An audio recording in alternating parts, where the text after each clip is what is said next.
नमस्कार दोस्तों, आज की कहानी का शीर्षक है हमेशा तुम्हारे साथ। आपके पापा भाग गए। फोन पर जैसे ही पराग ने यह सुना, छनाक से उसके हाथ में पकड़ा पानी का गिलास नीचे जा गिरा। क्या मतलब? आप क्या कहना चाहते हैं? पापा कहाँ भाग गए? और यह कोई उम्र थोड़ी ही है उनके भागने की। एक ही सांस में वह सारे सवाल पूछ गया। वह बिल्कुल हतप्रभ था। हैरानी के सारे बुलबुले फट-फट कर उसके सामने फूटने लगे। उसे लगा कोई मजाक कर रहा है उसके साथ। हद होती है मजाक करने की भी। आपके पापा का नाम ही श्रीकांत पांडे है ना? आप पराग पांडे बोल रहे हैं। फ़ोन पर जो व्यक्ति था उसे पराग की प्रतिक्रिया सुन लगा कि कहीं रॉन्ग नंबर ही नहीं लग गया। हाँ, मैं पराग ही बोल रहा हूँ। पर आप कौन और किस तरह की बात कर रहे हैं आप? पापा को क्या हुआ है? वह ठीक तो है ना? पराग को अब चिंता होने लगी थी। मैं देहरादून से विश्राम ओल्ड एज होम का मैनेजर मनोज वर्मा बोल रहा हूँ। आज सुबह आपके पापा भाग गए ओल्ड एज होम से। भागने से आपका क्या आशय है? वह कहाँ भागेंगे? अब हो सकता है यहाँ घर आ रहे होंगे, थोड़े मनमौजी प्रकृति के हैं, इसलिए आपको बिना बताए दिल्ली आने के लिए निकल गए होंगे। उनके यहाँ आते ही मैं आपको सूचित कर दूंगा। पराग अब थोड़ा सहज हो गया था, बल्कि उसे हंसी आ रही थी। पापा की हरकतें थी ही ऐसी। अपनी मर्जी से वह माँ के मरने के बाद ओल्ड एज होम में रहने चले गए थे। अभी भी अच्छे खासे फिट थे और अपनी जिंदा दिली की वजह से सबके मन में जगह बना लेते थे। पेंशन भी मिलती थी, इसलिए उन्हें पैसों की भी कोई तंगी नहीं थी। पराग तो चाहता ही नहीं था कि वह ओल्ड एज होम में जाकर रहे, पर वह किसी की सुनते ही कहाँ थे। वह और उसकी पत्नी रमा को उनके जाने के बाद दिक्कत भी होने लगी थी। बच्चों को संभालने के लिए मेड थी, पर पापा घर पर होते तो बेफिक्री से रहते। कोई तो घर पर है मेड पर नज़र रखने को। लेकिन अपनी शर्तों पर जीने वाले पापा ने तय किया कि वह कैसे जीना चाहते हैं। पराग बहुत जोर ज़बरदस्ती नहीं कर सकता था, क्योंकि सारी प्रॉपर्टी उन्हीं के नाम थी। वैसे भी पापा जो ठान लेते हैं वह करके ही रहते हैं। नहीं, वह अकेले नहीं भागे हैं। इसी ओल्ड एज होम में रहने वाली मिसेज वंदना जोशी को साथ लेकर भागे हैं। भागने का मतलब ही होता है किसी के साथ भागना। आप समझ रहे हैं ना मैं जो कहना चाहता हूँ? वर्मा के स्वर में हिचकिचाहट थी। 65 साल का बुजुर्ग एक 60 साल की स्त्री को लेकर भाग गया।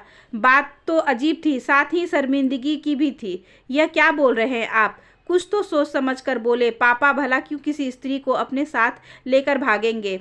पराग की आवाज़ में कठोरता थी। फ़ोन पर उसे इतने तेज स्वर में बात करते समय रमा भी उसके पास आकर खड़ी हो गई थी।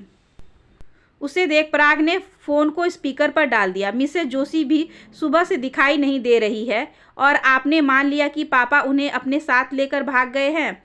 हद करते हैं वर्मा जी। हो सकता है मिसेज जोशी कहीं बाहर गई हो या जो भी हुआ हो उनके साथ, पर आप क्यों ऐसे जोर तोड़ कर रहे हैं? पराग झल्ला उठा। असल में काफ़ी दिनों से उनके चर्चे यहाँ हो रहे थे। दोनों अक्सर साथ साथ वक्त बिताया करते थे। यहाँ तक कि कहा जाता था कि उन्हें एक दूसरे का साथ इतना अच्छा लगता है कि उनका बस चले तो वह एक ही कमरे में रहने लगे। उन दोनों के बीच एक इंटीमेसी हो गई थी। शायद इसलिए वे भाग गए हों। वैसे भी श्रीकांत जी लीक से हटकर काम करते हैं। उनके जैसा जवान और मस्त बुजुर्ग कोई हमारे ओल्ड एज होम में इससे पहले आया ही नहीं था। सच तो यह है कि उन्होंने नए नए तौर तरीके लागू कर हमारे नियमों की धज्जियां ही उड़ा दी थी। 80 साल के वृद्ध तक उनकी सोहबत में बिगड़ने लगे थे। मिसेज जोशी डाइवोर्सी है और प्रिंसिपल के पद से रिटायर हुई है। उनका बेटा विदेश में रहता है, इसलिए वह अकेलेपन से बचने के लिए यहाँ आकर रहने लगी थी। अब मैं उनके बेटे को क्या जवाब दूंगा? वर्मा थोड़ा घबराया हुआ प्रतीत हुआ। उसे अपनी संस्था का नाम खराब हो जाने की ज़्यादा चिंता हो रही थी। उनके बेटे को तो बाद में जवाब देना, पहले मुझे बताइए कि अगर ऐसा कुछ पापा और मिसेज जोशी के बीच चल रहा था तो आपने उसकी सूचना मुझे पहले क्यों नहीं दी? मैं पापा से कांटेक्ट करने की कोशिश करता हूँ। फ़ोन बंद होते ही रमा बोली, तुम्हारे पापा जो ना करे वह कम है। अब क्या सूझी है उन्हें? इस उम्र में एक स्त्री को लेकर भाग गए। छी, कितनी शर्म की बात है। लोग क्या कहेंगे? मैं अपने मायके वाले को क्या बताऊंगी? He is impossible. बूढ़े हो गए हैं पर जवानी का जोश बरकरार है। मुझे तो डर है कि पापा कहीं उस मिसेज जोशी से शादी ना कर ले। प्रॉपर्टी में फिर उसका भी हिस्सा हो जाएगा। और क्या पता यह जानने के बाद कि पापा के पास बहुत संपत्ति है, उसी ने उन्हें फंसा लिया हो। यह मत भूलो परा कि वह खुद प्रिंसिपल रह चुकी हैं, इसलिए फिनेंशियली वह भी स्ट्रांग होंगी। यहाँ बात पैसों की नहीं है, बात तुम्हारे पापा के फितूर की है। बेचारी मिसेज जोशी, वह नाहक सवालों के घेरे में आ जाएंगी। समाज तो औरतों के ही दोष देता है। तुम पापा को फ़ोन मिलाते रहो, कभी तो मिलेगा, न जाने भागे भी कहाँ हैं। रमा के अंदर का कसेलापन उसके चेहरे पर भी आ गया था। देहरादून से टैक्सी लेकर निकलते श्रीकांत पांडे और मिसेज जोशी रास्ते में नाश्ता करने के लिए एक ढाबे पर रुके। आगे कुछ सोचा है या ऐसे ही मुझे भगा लाए हैं? मिसेज जोशी ने थोड़े शरारती अंदाज में कचौरी का टुकड़ा मुंह में डालते हुए पूछा।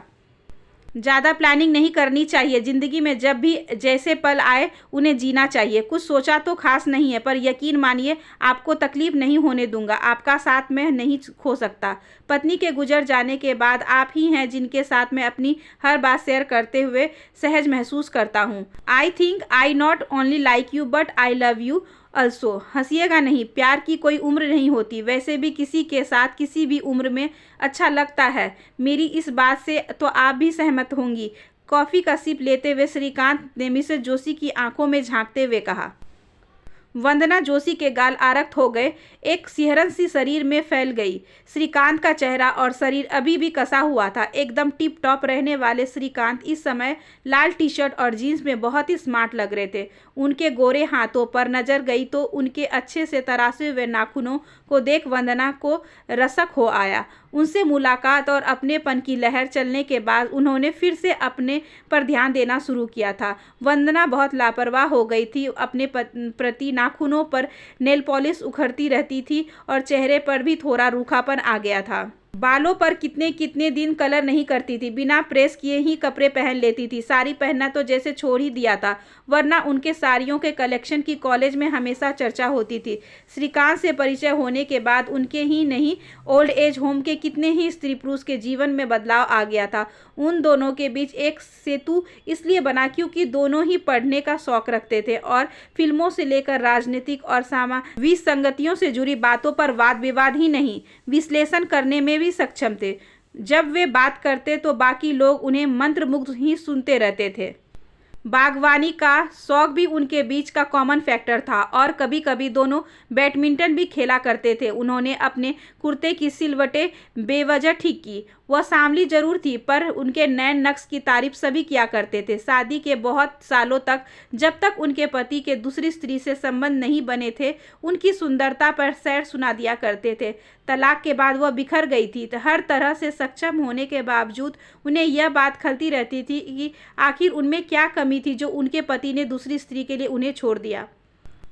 बेटे ने उन्हें अपने साथ विदेश ले जाने से मना कर दिया था क्योंकि उसकी फिरंगी बीवी इंडियन सास को बर्दाश्त करने को तैयार न थी। इसलिए अपनी कोठी में एक पोर्शन का किराए पर देकर वह ओल्ड एज होम में रहने यह सोचकर आई थी कि शायद कुछ चेंज हो जाए और अपने हम उम्र लोगों के बीच वक्त काटने में वह अपने दुख से बाहर निकल आए। हालांकि उनका तलाक हुए 7 साल हो गए थे, फिर भी वह अपनी यादों को तकिए पर रखकर जब भी लेटती आंसू निकल आते थे।